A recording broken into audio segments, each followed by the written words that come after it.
Muy bien, muchas gracias. Ya estamos aquí en el segundo bloque del Observatorio Político y como todos los martes le tenemos en estudio aquí a mi amigo llegado desde las estepas ucranianas, el señor Esteban Cheraniuk, para hablar de política internacional. ¿Qué haces, Chera? ¿Cómo te va a decir que en realidad mis abuelos llegaron Tu desde la abuelo, Estepa? bueno, casi llegaste. Uno de ellos, dos llegaron de Polonia y una era criolla, ya Bueno, nacida en Paraguay. uno que llegó de las planicies de Europa del Este, entonces podríamos decir. Algo así. ¿Qué tal, Ezequiel? ¿Cómo te va? Oh, bueno, Un Efraín, ¿cómo saludo para estás? vos, un saludo para la audiencia, para toda la gente que está ahí atrás ayudando a que esto salga también. Ok, todo bien, tranquilo, mi amigo. Y bueno, lo anunciamos la semana pasada, lo estaba diciendo bien en el primer bloque. Tema hiper importante para nosotros como país también, porque es súper actual, es súper reciente. Todo va tan rápido que realmente parece que pasó mucho, pero creo que fue la semana pasada o hace 15 días a lo sumo. El inicio de esta guerra comercial entre los Estados Unidos de Donald Trump y el Brasil de Lula.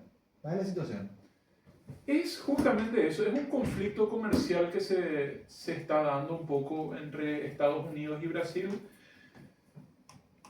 en, en público por una cuestión que es básicamente que aduce Estados Unidos, que es una cuestión política de lo que ellos entienden como la proscripción a Bolsonaro. Vamos a ver también de qué se trata eso. En el fondo, quizás por motivos económicos, eso también lo vamos a analizar hoy. Motivos más geopolíticos, más relacionados con ciertos negocios alrededor de Brasil y ciertos proyectos que está concretando Brasil. Así mismo, no puedo decir balazos cruzados, sino arancelazos o tarifazos cruzados, ¿verdad?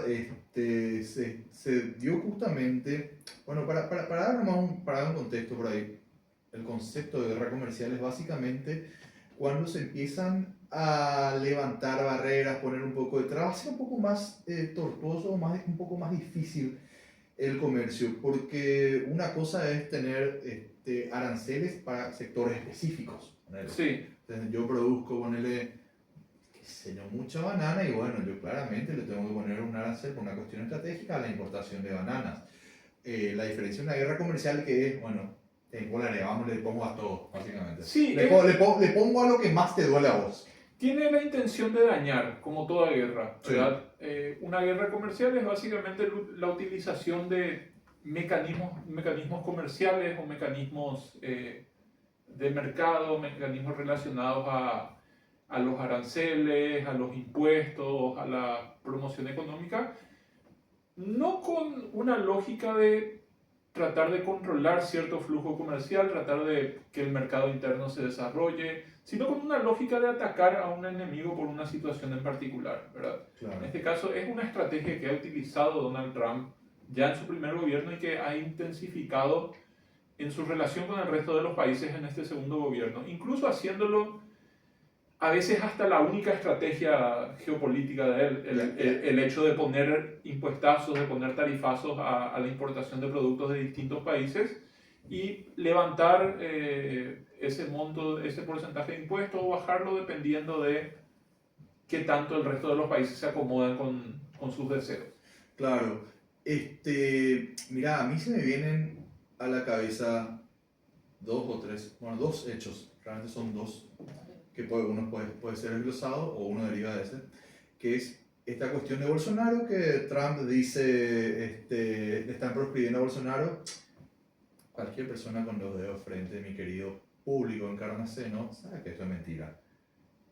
O si no, Donald Trump hubiese saltado también la Argentina Milei y decir, Cristina Fernández Kirchner está proscrita. Pero esta gente pues tiene doble vara. Eso es uno. Y dos, el gran articulador del espacio de contrapeso, solo a nivel económico, todavía no se dan cuestiones a nivel geopolítico precisamente, pero sí a nivel económico, a nivel global, que es BRICS, lo está, el gran orquestador de eso es Brasil. Sí, Brasil fue desde el inicio el gran orquestador de BRICS. Esta plataforma de países por fuera del G7, por fuera Sí.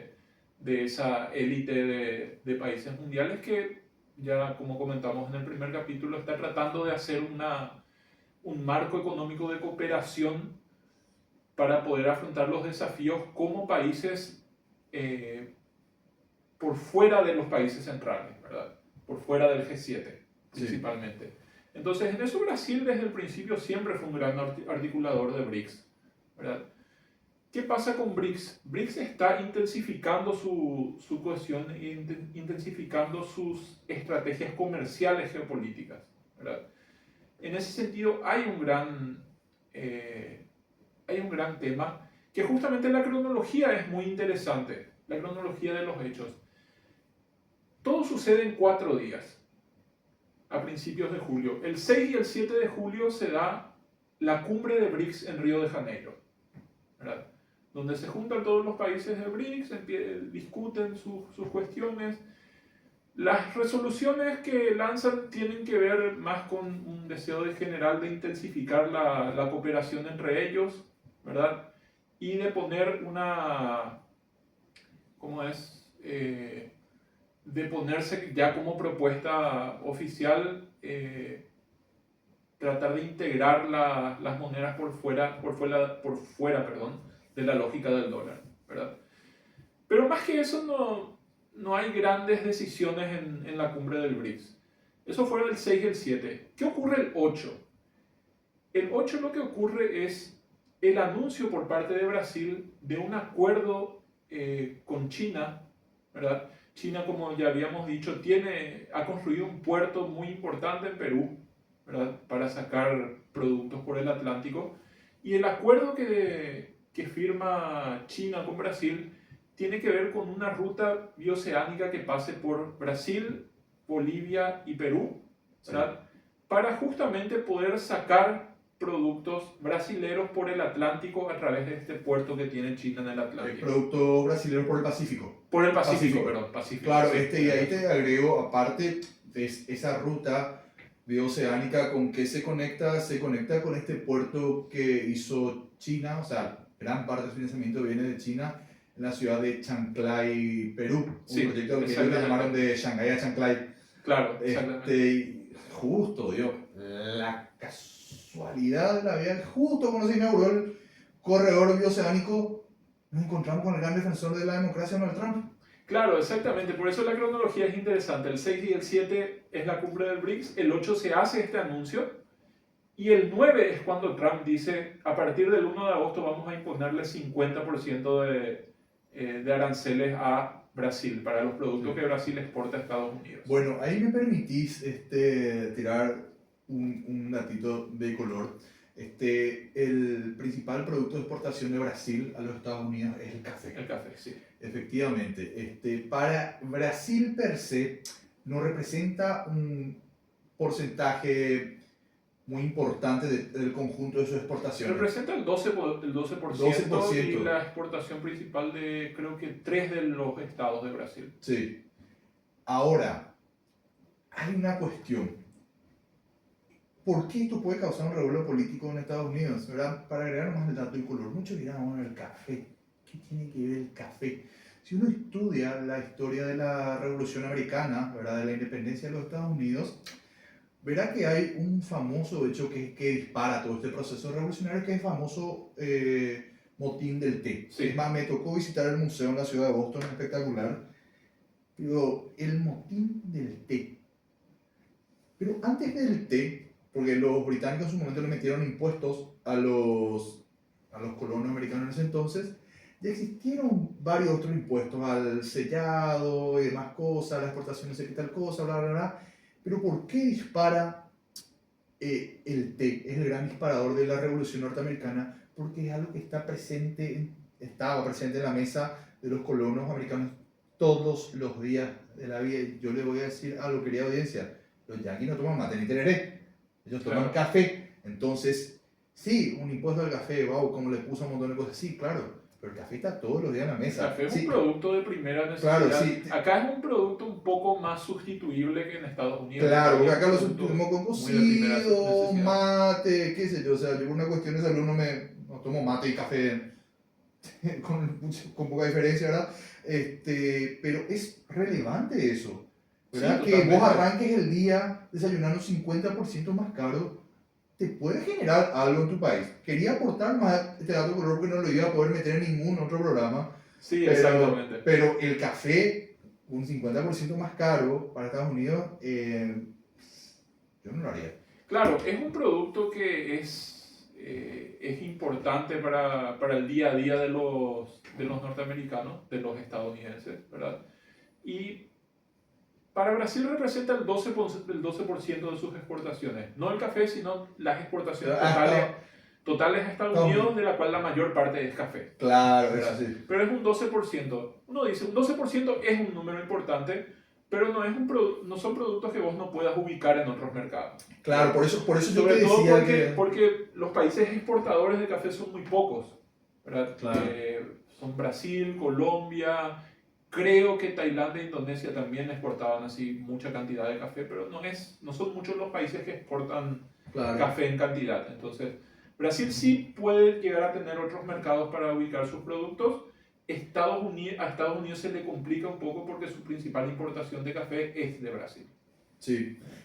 Aparte hay otras cuestiones, hay, mi amigo, aparte, a ver, lo más evidente es esta cuestión del corredor oceánico, de la influencia que está ganando China, pero también hay otras cuestiones un poco más de fondo, que Brasil está en un proceso de sustitución de importaciones, especialmente en parte del sector automotriz y el tecnológico, lo cual le afecta a los Estados Unidos. Sí, totalmente.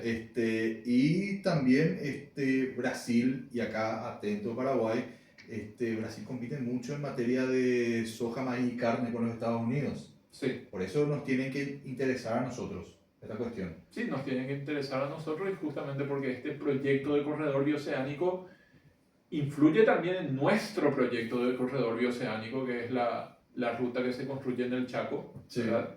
Que es el corredor bioceánico vía ruta, ¿verdad? Sí. Este que plantea China con Brasil es un corredor de ferrocarriles, ¿verdad? Principalmente. Lo cual tiene menores costos. Tiene menores costos y tiene menos, quizás llegue a tener menos trabas burocráticas, principalmente porque el otro corredor, el que cruza por Paraguay, va por Paraguay, por Argentina y después va hacia Chile. ¿Verdad? Para salir hacia Chile y hacia Perú, ¿verdad? Claro. Entonces es un poco más compleja la logística en ese caso. También hay otra cuestión por la cual nos tienen que interesar esto, que es que casi la mitad de los productos de exportación paraguayos salen por puertos brasileños. Sí, sí, exactamente. Y también el hecho de que Paraguay queda en una suerte de encrucijada en donde por un lado tenés a tu mayor socio comercial, a tu vecino, y como dije hoy en el primer bloque, no hay que analizar mucho para saber si uno tiene que estar bien con el vecino. Toda la persona en tu barrio siempre decir, bueno, mi vecino, tal cosa por ahí, te rompió la ola de tu vecino, puso música a todo volumen, pero decir, bueno, la pucha de mi vecino al final del día de mi vecino. Claro. Acá opera más o menos de forma similar, le tenés a tu mayor socio comercial, pero por otro lado le tenés a la potencia global que está en una disputa, y es la primera vez que le disputan después de 30 años a Estados Unidos ser potencia global, por lo cual tampoco la posición de Paraguay no es muy sencilla decir, bueno, chavo, Estados Unidos, si vos te enojas con Brasil porque mi vecino, no es tan fácil. ¿Cómo es eso? No, la posición de Paraguay es compleja, ¿verdad? Pero yo creo que es más compleja, creo que es un tema que tenemos que hablar específicamente. Yo creo que es más compleja porque el problema de Paraguay es que Paraguay no tiene una postura estratégica sobre este mundo que se abre. ¿verdad? Paraguay está en una situación política en donde está muy alineado a la lógica de Estados Unidos, en donde no hay una clase política pensando más allá de esto, pensando a ver cómo nos vamos a desenvolver en este nuevo mundo para poder asumir un salto de calidad, ¿verdad? Paraguay está en una lógica de desarrollo pequeño, de estabilidad macroeconómica que nos repercute en realidad en la solución de los grandes problemas que tiene nuestra economía, y no se está planteando políticamente ningún escenario a futuro en este mundo cambiante que está viniendo. Sí, totalmente. Una feroz inestabilidad a nivel global, lo cual nuevamente reafirma la postura. Hay que estar, si vos tenés una situación crítica a nivel ciudad, lo primero que haces es estar bien con tu vecino, estar bien con el que está cerca tuyo, porque el que a la larga te va a proveer de ayuda o no. Y en ese marco, por ejemplo, pienso en ciertas cuestiones. ¿Sí? Por ejemplo, Estados Unidos le mete un arancelazo, tarifazo a la soja y carne. Bueno, en un marco idealista, vos dirías, bueno, Paraguay puede ganar competitividad frente a los productos brasileros. Pero hay dos cosas también. Puede también haber una sobreoferta en Brasil porque el gobierno está subsidiando, ¿verdad? Sí. Entonces, lo cual te puede generar una sobreoferta, lo cual hace que caiga el precio de los commodities, lo cual, si seguimos una lógica económica más o menos establecida, y según escenarios anteriores, bajan mucho los commodities, sube el tipo de cambio, sube el dólar. Claro, exactamente. Pero también hay otra cuestión. Yo no quiero dejar de mencionar que en 2020, no, 21, 21, 22, o 23, no recuerdo bien, celebrábamos que Paraguay ingresó al mercado de la carne estadounidense y después tenían elecciones ahí los muchachos en Estados Unidos y necesitaban el voto de los granjeros allá al fondo de Nevada y dijeron, bueno, chao carne paraguaya, o sea, también te genera una inestabilidad. Claro, por supuesto, porque también Estados Unidos tiene una crisis interna que está tratando de solventar como puede, ¿verdad? Y mucho de estos impuestazos y de estos arancelazos son estrategias que se están probando para poder llevar un poco más de flujo de dinero hacia el mercado interno de Estados Unidos, ¿verdad? Ahora, ¿por qué en este tema salta lo de Bolsonaro, ¿verdad? Que es la gran incógnita. Esta es una opinión mía, ¿verdad? Y de mucha gente también, que tiene que ver con qué es Bolsonaro dentro de toda esta lógica, ¿verdad? Bolsonaro es un político muy alineado a Trump, ¿verdad? Construye una lógica y una base política demasiado similar al trumpismo y es su principal socio, ¿verdad? Por lo cual es un activo para Estados Unidos, ¿verdad? Sí. Bolsonaro es un activo para la política interna para Estados Unidos. Estados Unidos, como hacen muchas partes del mundo, busca promover políticos o movimientos políticos internos en distintos países que defiendan sus intereses, ¿verdad? Sí. En este caso, Bolsonaro es un gran actor para eso. ¿Por qué? Porque es un político relativamente popular, fue presidente, tiene un movimiento político importante. Entonces, es alguien que está dentro de los activos de Estados Unidos en Brasil, ¿verdad? Entonces, Brasil se enfrenta a este problema con el gobierno brasileño, Estados Unidos se enfrenta a este problema con el gobierno brasileño y necesita una pata interna, necesita una quinta columna que actúe adentro para poder presionar desde adentro. Claro. El problema con Bolsonaro es que, y acá hay un hecho clave, Bolsonaro está procesado y está con prisión domiciliaria por el peligro de fuga que representa, por su capacidad para poder fugarse si es que lo desea, ¿verdad? Sí. Está en esa situación, ¿por qué? Porque se le acusa de haber promovido un intento de golpe de Estado. ¿Cuándo pasó esto? Esto pasó el día que tenía que asumir Lula, Sí. el gobierno. Lula, después de ganarle las elecciones a Bolsonaro, tenía que asumir el gobierno. Ese día hubo una especie de pueblada acompañada con un levantamiento de algunos oficiales del ejército y de la policía, ¿verdad? Que se presume, y hay, la Fiscalía de Brasil tiene sospechas de que Bolsonaro estuvo detrás de eso. Claro. Y tiene pruebas para pedir una prisión preventiva mientras dure el procesamiento. Pero la puta tiene 4 patas, ladra, tiene cola de perro, boludo. Claro, exactamente. Bolsonaro está acusado en una acusación muy grave de tratar de hacer un golpe de Estado en Brasil. Sí. Y esa es una acusación grave en cualquier lado, ¿verdad? Y esa acusación, si eventualmente se le identifica como culpable, va a dar lugar a que Bolsonaro deje de ser una figura política posible dentro del escenario político brasilero, ¿verdad? Si va preso, va a ser un político preso, va a estar efectivamente, si está preso no puede ser presidente, va a estar técnicamente proscripto, ¿verdad?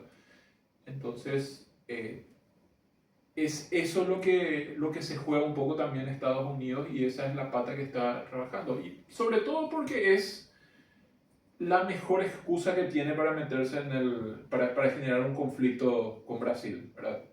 Entonces dice, no es el tema China, ni siquiera menciona el tema China Estados Unidos cuando habla en este conflicto, menciona Bolsonaro, le están proscribiendo ilegalmente a Bolsonaro, entonces por eso yo voy a imponerle aranceles a Brasil. Ese es el discurso que está manejando claro, o sea, yo para creo afuera. que el discurso oficial está orientado a eso porque simplemente es lo más visible y tampoco hoy a nivel global Estados Unidos, porque de hecho pueden ver encuestas de opinión, creo que es la primera vez que hay gente a nivel global que tiene una opinión mayoritariamente positiva sobre China que Estados Unidos. Hoy los Estados Unidos no están en una situación de decir sí hacemos algo porque los chinos están ahí, porque van a decir, bueno, pero espera, los chinos vienen y ponen plata.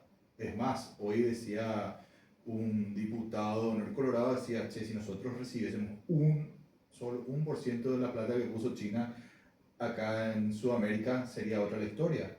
Claro, ¿verdad? exactamente. Entonces, hoy yo no veo que los Estados Unidos, por una cuestión de opinión, por su apoyo al genocidio por parte de los israelíes en Gaza, no está en una posición de saltar, no está en la postura de patrón global. O sea, ¿se la cree todavía? Sí. Sí. O sea, de que se la cree y de que tiene gente que está sometida a ello como los europeos, que vamos a hablar en el próximo programa. Sí, claramente. Pero no está por ahí en una postura de decir, sí, nosotros hacemos esto tal cosa como hace 40 años, y no podemos hacerlo porque los soviéticos tal cosa. O no están en esa postura. No están en esa posición y como habíamos dicho el programa pasado, el tipo de liderazgo de Trump trata de evitar que se vea que no están en esa posición, en el sentido de que Trump siempre se muestra como yo soy el que mando, yo soy el que arreglo todo, yo soy el que soluciono.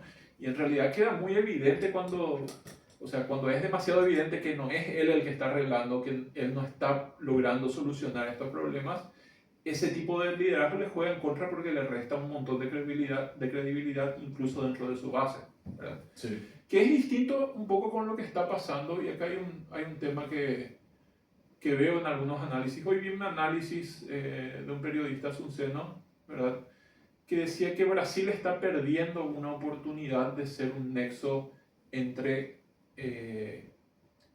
los BRICS y el bloque de Estados Unidos, ¿verdad? Sí, igual bastante ingenuo el muchacho. Sí, el análisis es muy ingenuo. Muy parece que lo hizo el cantante de Coldplay. Sí, vamos a obviar que al tipo se le relaciona mucho con la embajada norteamericana en Paraguay. Vamos a obviar eso. ¿Quién vio el muchacho? No. No vamos a decir ahora también. No vamos a decir. Pero hacía este análisis, lo cual me parece un análisis desacertado. ¿Por qué? Porque Brasil sí quiso cumplir en cierto punto ese rol. Recordemos lo que fue el tema Venezuela, las últimas elecciones en Venezuela, donde Brasil cumple un rol neutral, incluso tendiendo a tratar de validar la postura de las potencias occidentales sobre Venezuela, claro. ¿verdad? Sobre las últimas elecciones que lo acusaban de fraude electoral, ¿verdad? Y sobre todo el hecho de que Brasil fue el principal agente que bloqueó el ingreso de Venezuela a los BRICS, ¿verdad? Sí. Como hizo uso de esa carta y generó evitó ese ingreso un poco por cómo está compuesto el grupo de poder que tiene Lula, que está en Brasil, que no es, Lula es alguien del Partido de los Trabajadores de izquierda, pero el grupo, la alianza que está en el gobierno no es de izquierda, es una alianza de centro. Sí.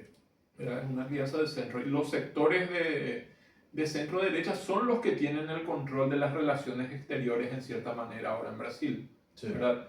Y son esos sectores los que terminan imponiéndose. ¿Qué ocurre con eso? ¿Verdad? Brasil trató de hacer dentro de ese escenario, trató de hacer eso de ser el vínculo entre Estados Unidos y BRICS, ¿verdad? Y las medidas que tomó para eso, incluido este tema de bloquear la Venezuela de los BRICS, generó crispaciones dentro de la base de Lula, dentro de lo que es el Partido de los Trabajadores, ¿verdad? Sí. Ahora, mientras a Trump se le descompone un poco su base por todas estas medidas, ¿verdad? Y no sabe cómo contenerla. Esta situación parece estar siendo aprovechada por Lula para volver a retomar sus bases, para volver a plantear un discurso de soberanía primero, de que Brasil es el que manda sobre los intereses de Brasil y que no va a tolerar injerencias, y recuperar un poco de esa mística que perdió en cierta manera con su base.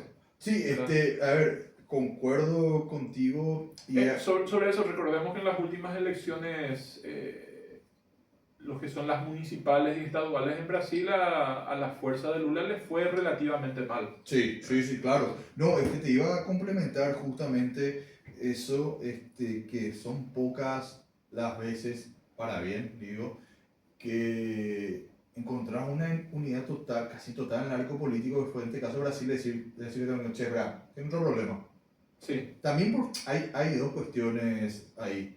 Primero que ellos son una potencia regional, entonces no es tan fácil doblegar una potencia regional, no es el caso de la Unión Europea. Pero también porque ellos tienen una lógica construida con respecto a sus relaciones exteriores. Estaba viendo hace poco cuál es la diferencia con Brasil y con todos los otros países. ¿Por qué Brasil tiene una política que trasciende al tiempo y al espacio en materia de relaciones exteriores, que es el caso de Itamaraty? Porque los brasileños en su momento, cuando Napoleón invade Portugal, la corona portuguesa corre y se instala en Río de Janeiro. sí. Y a partir de esa época es donde ellos tienen una lógica de, ok, vamos a construir una política exterior fuerte que responda a nuestros intereses independientemente del paso del tiempo. Entonces, uno ve, por ejemplo, que si bien Bolsonaro no estuvo alineado, no estaba para nada alineado con BRICS y demás cosas. De hecho, China en un momento había suspendido la importación de carne de brasilera y demás. No es que tampoco dijo, bueno, rompo con ustedes y nos vemos. Claro, Ah, porque en el armado de poder de Brasil las relaciones exteriores, como vos dijiste, está a cargo de Itamaraty. Itamaraty es un ente que es un poco independiente del gobierno brasileño. sí, Para bien y para mal. Esto tiene sus problemas, ¿verdad? Y esto tiene sus ventajas. Una de sí, sus ventajas es que puede mantener una política bien clara y bien establecida a largo plazo, sí, ¿verdad? concuerdo. Para ir vinculando un poco con lo nuestro, ¿verdad? Con Paraguay, nosotros somos el cuarto exportador mundial de soja, por lo menos 2024, ¿verdad? En 2023 fuimos el octavo exportador de carne a nivel global. En el 2022, el precio, bueno, también tuvimos un contexto del inicio de la guerra Rusia-Ucrania, o OTAN-Rusia, diría. En ese momento la soja bajó de 6.20 por tonelada, $620, a 460. Los argumentos que se tienen para justificar esa baja fue el aumento de las tensiones globales que está pasando y el aumento de la oferta de Brasil, que es algo que está pasando también. Sí. Está pasando porque en Brasil se subsidia esa producción.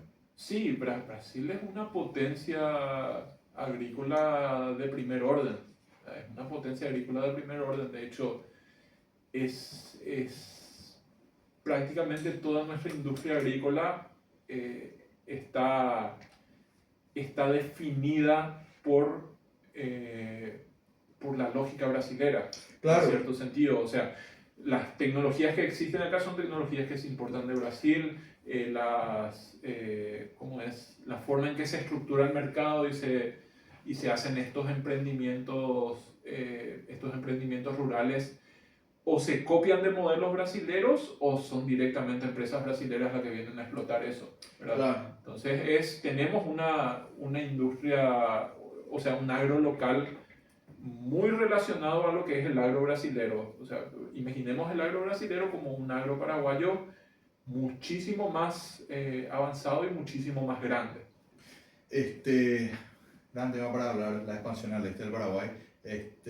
Pero sí, te doy un par de datos, Chera, de audiencia. En 2023, según el Banco Central del Paraguay, el 26,7% de las exportaciones paraguayas fueron al Brasil. El 21,4% de lo que importamos vino de Brasil. Más del 50% del comercio internacional paraguayo utiliza infraestructura brasileña y así como lo decíamos, Paraguay importa maquinaria, fertilizante y bienes intermedios. ¿Qué quiere decir bienes intermedios? Los bienes que son importados para poder producir un bien que vamos a terminar exportando. Claro, exactamente. Entonces, bueno, ni siquiera estamos mencionando la cuestión de Ciudad del Este, que es otra cuestión, ¿verdad?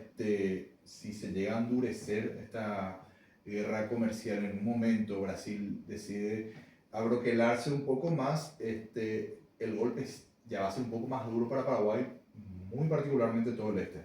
Sí, sí, y sobre todo porque no sabemos qué intenciones puede tener Brasil si se retrotrae, empieza a mirar hacia acá y ve que, bueno, ya hay muchos brasileros en Paraguay, ya controla buena parte de la lógica del mercado con Paraguay, Sí. ¿verdad? Compite con los mismos productos de exportación, ¿verdad? Entonces hay que ver cómo se termina desarrollando eso. Claro, porque hay otra cuestión, ¿verdad? Si bien es cierto que Paraguay está más alineado a Estados Unidos, pero ahí vos lo mencionaste, Chera, Paraguay compite con los mismos productos que Brasil. Y Brasil tiene la sartén por el mango y la sartén se llama Itaipú. Sí, totalmente. La sartén totalmente. se llama Itaipú y a la larga tenemos que estar bien con el vecino nuevamente, con el que tenemos nuestro negocio, electricidad y más cosas. Sí, nuestra relación con Brasil siempre fue compleja en ese sentido, ¿verdad? Es la gran potencia que tenemos al lado. Por un lado, Argentina por el otro, ¿verdad? Son las dos grandes potencias que siempre influyen en nuestra política y siempre determinan nuestra economía y nuestras decisiones en general. Sí, concuerdo totalmente. Mira, también hay otras cuestiones que se podrían dar, ¿verdad? Que de hecho en el 2022-23, perdón, tras la guerra comercial tras la guerra comercial entre Estados Unidos y China, ya viene del 2016-2017, ¿verdad? Pero como se agudiza un poco más, Paraguay recibió 300 millones de dólares de inversión extranjera directa vinculada al sector industrial, principalmente de capitales brasileños y taiwaneses. Sí, pero hoy estamos más inestables que en el 2025. Que en el 2022 hay más inestabilidad que en el 2022. Sí. Entonces, pueden ver millones de ejemplos. Cuando existe un grado de inestabilidad, lo que hacen los capitales es ir a los lugares más seguros. Sí. Y Paraguay no se caracteriza precisamente por su seguridad. De hecho, es el gran problema para atraer inversión en Paraguay. Claro, el gran problema es la seguridad jurídica. Entonces, en un escenario de inestabilidad, yo no sería tan optimista de decir, bueno, vamos a recibir un montón de inversiones porque se pelearon Estados Unidos y Brasil y van a venir a instalar acá todo. Puede pasar eso, puede pasar lo que ya pasa con Argentina, que básicamente en off, ¿verdad? Es algo que no se comenta mucho, no es oficial, ¿verdad? Pero muchos de nuestros números de exportación de granos son en realidad grano argentino que Sí. se hace pasar como paraguayo. Claro. Puede llegar a pasar eso con Brasil fácilmente. No, de hecho pasa en varios sectores, de manera de exportaciones, por ejemplo, a China bajo etiqueta de otro país. Claro, exactamente. Entonces puede Brasil decidir esa estrategia, ¿verdad? O el agro brasilero decidir esa estrategia, ¿verdad? Claro. O puede Brasil decidir, no, vamos a cortar con Estados Unidos, vamos a aprovechar, apurar este proyecto, mandar todo nuestro excedente que no le vendemos a Estados Unidos a China, a Rusia, a Europa, a donde sea, ¿verdad? Que le va a dinamizar un poco la economía brasilera y hay que ver cómo nos afecta eso, ¿verdad? El tipo de cosas que pueden pasar son muchas.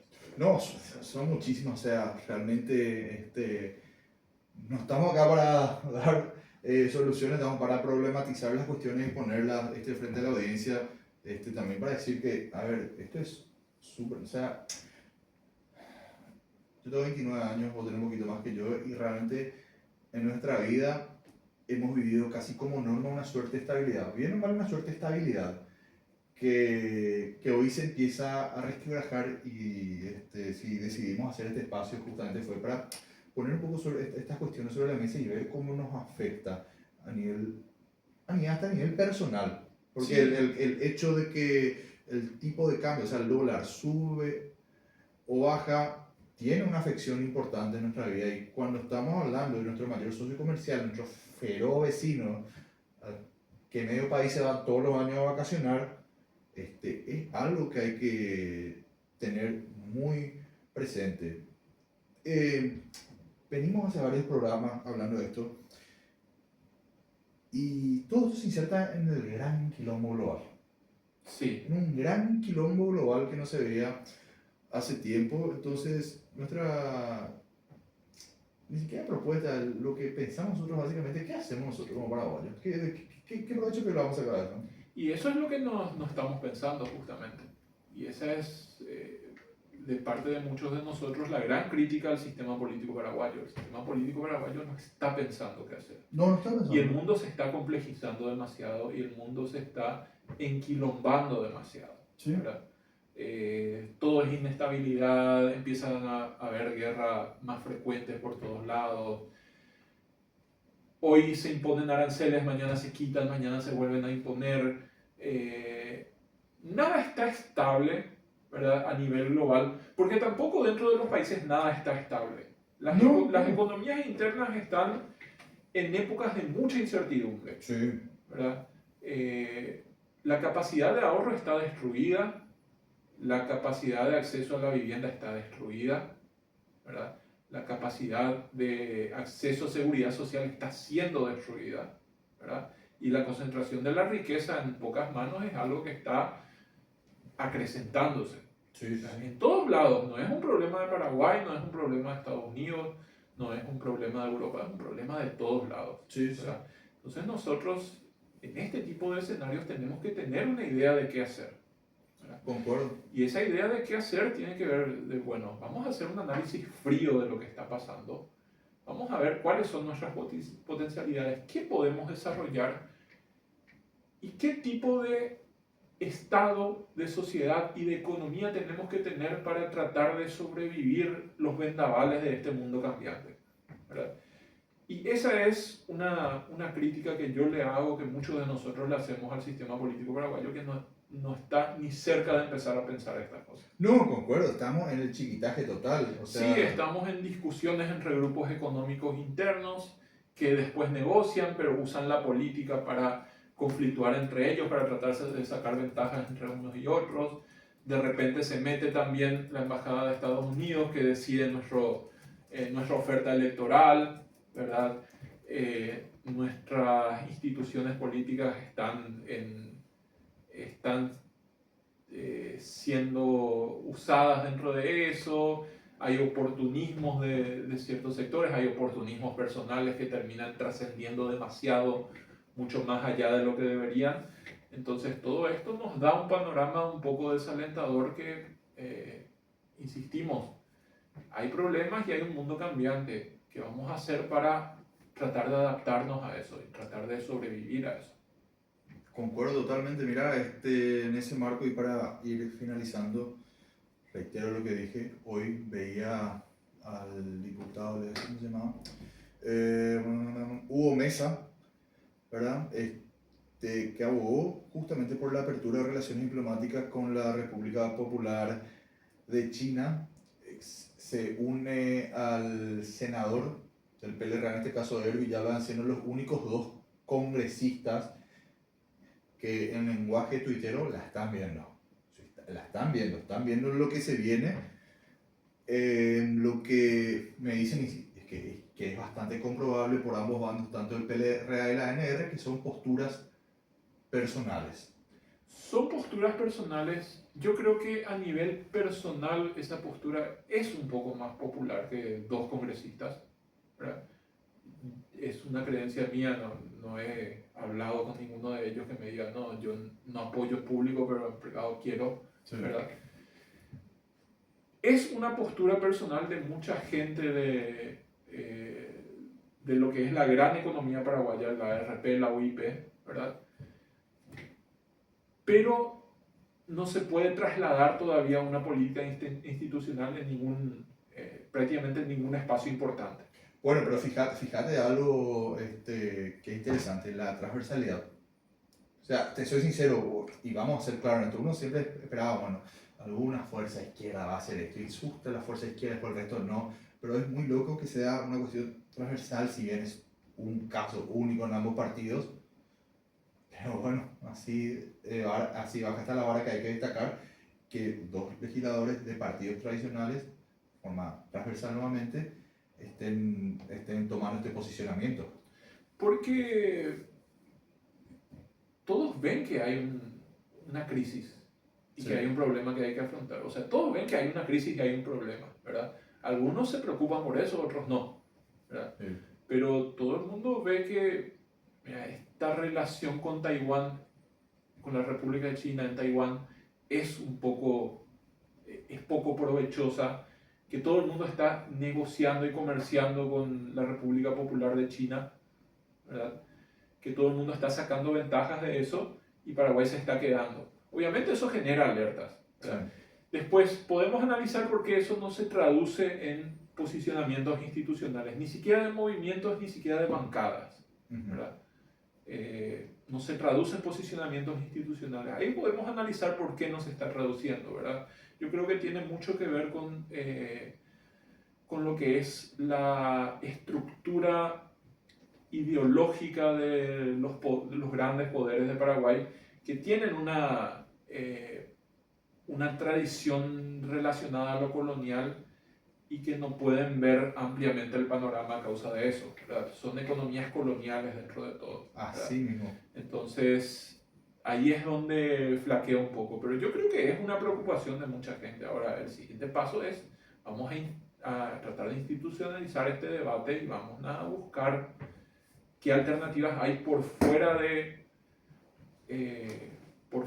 los intereses sectarios particulares, por fuera de visiones ideológicas demasiado desfasadas con el mundo de hoy, y sobre todo por plantear un interés nacional, que por ahí mi interés nacional como socialista puede ser distinto de tu interés nacional como colorado, pero tengamos un interés nacional los dos y tratemos de compaginar el interés nacional entre nosotros, ¿verdad?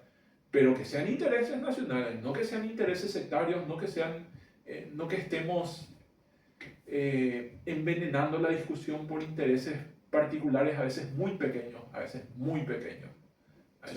tan pequeños como Tan pequeños que no se ven, inclusive. tan pequeños que no se ven, tan pequeños como conseguir una jubilación en el sector público, Claro. asegurar tu siguiente trabajo o sacarle el negocio a tu competidor. Claro, sí, sí, sí. O enviar ambulancia usada en los años 90. Mi amigo, nos pasamos el tiempo, pero siempre... No, estuvo para pasar el tiempo. Estaba para pasar el tiempo. Es más, ya sí quedamos acá de acuerdo con el amigo Chera la semana que viene, que la verdad que pudo haber sido tranquilamente hoy, pero ya habíamos acordado previamente el tema. Crisis europea, amigo. Crisis política europea. Crisis política europea. Chicos, ¿saben la gana que tenemos de hablar de esto? Por Tema favor, interesantísimo. cuídate, von der Leyen, que venimos con todo. Esteban Cherani, muchísimas gracias, mi amigo, como siempre. No, muchas gracias a vos, Ezequiel. Genial. Nosotros nos vamos despidiendo del Observatorio Político, como siempre, como amerita, nos pasamos unos minutos, pero si hasta la final mundial tuvo descuento, porque nosotros no vamos a poder tener. Nos volvemos a encontrar el jueves a las 6 de la tarde acá por el 89.7 de Radio Paraná, y también nos pueden seguir, por supuesto, en todas nuestras plataformas como Paraná Medios, en Twitch, Instagram, Facebook y YouTube. Hasta la próxima. Estaba basado, loco. Sí. Man, legalmente. Se prendió esa mierda. Se prendió.